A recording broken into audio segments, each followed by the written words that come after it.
বাংলাদেশে আওয়ামী লীগের ভবিষ্যৎ নিয়ে সম্প্রতি বিবিসি বাংলার সাক্ষাৎকারে বক্তব্য দিয়েছেন ডক্টর মোহাম্মদ ইউনূস।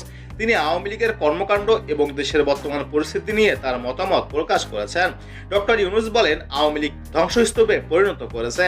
সরকারের প্রধান হিসেবে দায়িত্ব নেওয়ার সময় তার কোনো ধারণা ছিল না যে তিনি এমন একটি সরকার নেতৃত্ব দেবেন যেখানে সবকিছু তছনছ হয়ে গেছে।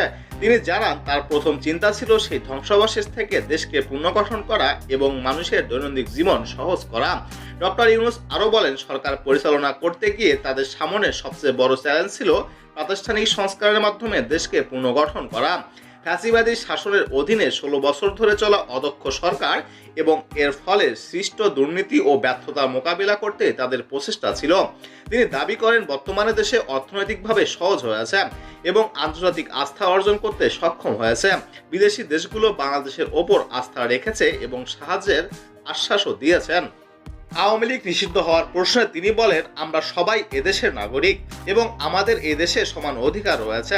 যে দল বা মতের লোকে রাজনীতি করবে তাদের পক্ষে কাজ করার অধিকার আছে, তবে যে অন্যায় করেছে তার বিচার হতে হবে।